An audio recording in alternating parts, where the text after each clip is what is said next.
Welcome to the channel where powerful stories come to life. Get ready for truth, emotion, and transformation. One story at a time. You know what no one tells you? The biggest mistake isn't judging. It's believing you know everything just by looking. And worse, most people only learn this too late when life decides to throw that surprise test. After all, how many opportunities have you missed simply because the appearance didn't seem promising? It's uncomfortable to think about, isn't it? But this story will show you how to break free from that cycle, and in a much simpler way than you might think. Get ready for a twist few would ever dare to expose.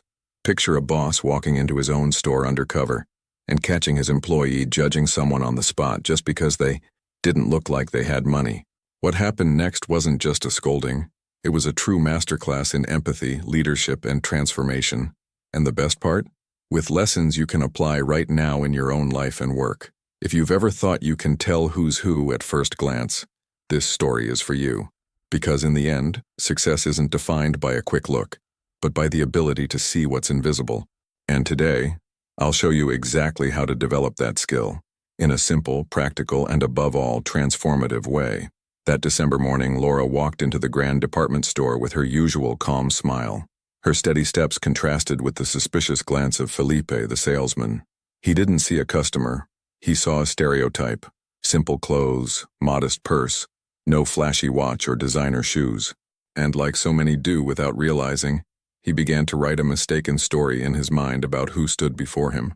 With a chest full of shallow certainty, Felipe approached, already limiting the interaction. "Perhaps you'd like to check our discount section," he suggested, using that subtle tone of contempt disguised as politeness. It's astonishing how many still equate value with appearance, as if wealth and elegance always walk hand in hand. He had no idea, but he had just stepped into one of those stories life loves to use as a painful teacher. And here lies a point we all should reflect on. How many times have we been like Felipe? At work, in friendships, even in small daily interactions. We think we know who someone is just by reading the cover. And it's in these moments that the most transformative stories are born. But of course, Felipe was far from understanding this, at least for now. What Felipe ignored, and many in the corporate world do too, is that some of the most influential people prefer silence over the spotlight. Laura, beneath that simplicity, was none other than the CEO of a multinational tech company. Yes, the very same company holding million-dollar contracts with the store chain he worked for. A key player in the machinery that secured his own job. Laura always believed that the most solid power is the one that doesn't need to show off. While many chase status with cars, brands, and social media, she was building stories of true impact, far from the spotlight. In her mentoring sessions, she would often recommend books like The Servant or Essentialism, teaching her managers to prioritize what truly matters: people, values, and long-term vision. That's exactly why her discreet lifestyle wasn't by chance. It was intentional. By choosing not to flaunt, Laura constantly tested the character of those around her. And in this silent test, Felipe had failed miserably. He had no idea that this story was just beginning to deliver its first hard lessons. Laura could have reacted right there, in the heat of the moment. After all, how many in her position would have called the manager, demanded public apologies, or even fired him on the spot? But that's where great stories of transformation gain strength, when we choose to teach instead of simply punish. And Laura knew that to change the culture of that company, she needed something bigger than just a scolding. On her way back to the office, she was already planning the next step. She would call the company's top executives for a special negotiation. Of course, she'd include Felipe in the meeting, but unlike what he imagined, the topic wouldn't be contracts. It would be character. Laura saw an opportunity to turn an individual failure into a collective lesson that could echo throughout the entire company, and perhaps even beyond.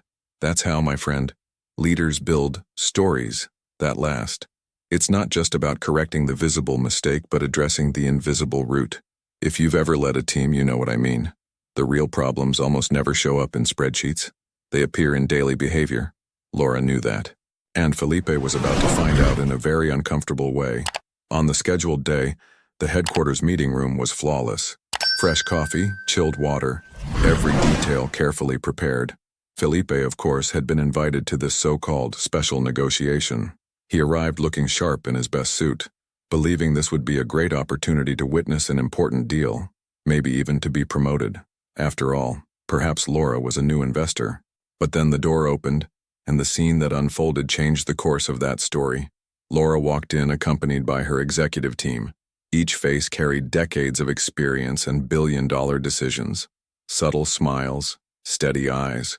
When Felipe realized who Laura really was, the blood rushed to his face. It was the woman from the store, the one he had underestimated. The realization hit him hard, right at the core of his pride. You know that feeling when life catches you off guard? When you're confronted by your own blindness, that's exactly what happened there. The silence in the room was almost tangible. Felipe, so used to crafting quick stories based on appearances, now watched his own narrative crumble right before his eyes. And the most curious part? This still wasn't the worst moment of the lesson. When everyone was seated, Laura began to speak with the calmness of someone who carries many stories on her shoulders. She didn't raise her voice, nor did she seek humiliation. She simply started describing in great detail the service she had received a few days earlier at the store. She recounted every gesture, every look from Felipe, every insinuation disguised as politeness. It wasn't an attack, it was a mirror, and the reflection was far too uncomfortable to ignore. The executives listened in silence. Laura then broadened the conversation. She explained how rushed judgments don't just affect customers, but destroy opportunities. How many other Lauras have walked in here and been turned away before you even knew who they were? She asked, with the firmness of someone who aims to spark reflection, not accusation. The stories of missed opportunities began to take shape in everyone's minds. Felipe, now pale, felt the weight of his choices. And here lies a lesson for all of us. Premature judgments aren't just bad manners. They're commercial, social, and personal suicide. With wisdom, Laura was creating a story capable of transforming not just that employee, but the entire organizational culture. And believe me, the next chapters will be even more surprising. After the meeting, the company's board gathered for an emergency session. The stories Laura had exposed could not be ignored. It wasn't just about Felipe. It was about how many other Felipes might be repeating the same invisible pattern. Action was necessary. The decision was clear. Felipe would be temporarily suspended and, more importantly, enrolled in a re-education and empathy program led by HR. Many in Felipe's place might have preferred immediate dismissal. It's easier to handle quick pain than the prolonged discomfort of transformation. Being forced to revisit your beliefs, listen to stories from completely different lives and confront your own arrogance requires a rare kind of courage. It's like facing a mirror every day, seeing not just who you are, but who you failed to become. And let me tell you, my friend, this decision wasn't punishment, it was a disguised gift. How many times in life do we get the chance to rewrite our stories before it's too late? Felipe, even without realizing it, was being led into a classroom most people never enter, the classroom of humility. And what would happen next would forever change his worldview. The first few weeks of the program were uncomfortable for Felipe. Surrounded by people carrying stories far heavier than any designer label could hide, he began to see just how small his world had been. He heard it all. Single mothers juggling double shifts, immigrants rebuilding their lives from scratch, ex-convicts seeking second chances. And in this human melting pot, his perspective began to shift. Before, Felipe saw customers as walking dollar signs. Now he saw human beings carrying invisible scars, dreams, and struggles. In one session, he heard a young man say, "No one wakes up wanting to fail. Life just didn't deal the same cards to everyone." That sentence echoed in Felipe's mind for days. It was there that he finally understood. Every face he served carried a story, and his role was not to judge, but to welcome. Over time, something curious happened. What began as punishment became passion. Felipe started volunteering to listen to more stories, engaging in conversations after hours, studying empathy, human behavior, and even reading How to Win Friends and Influence People by Dale Carnegie. A new version of himself was being born, far more prepared for the next chapter of this story that was only gaining momentum. By the end of the program, Felipe was no longer the same man. He now carried a different weight, the responsibility to publicly acknowledge his mistake. And with that spirit, he requested a meeting with Laura. When she entered the room, silence filled the air for a few seconds. There were no rehearsals, no scripts, just two people face to face with a story in common that needed a new chapter. Felipe began with a simple, "I'm sorry," but he didn't stop there.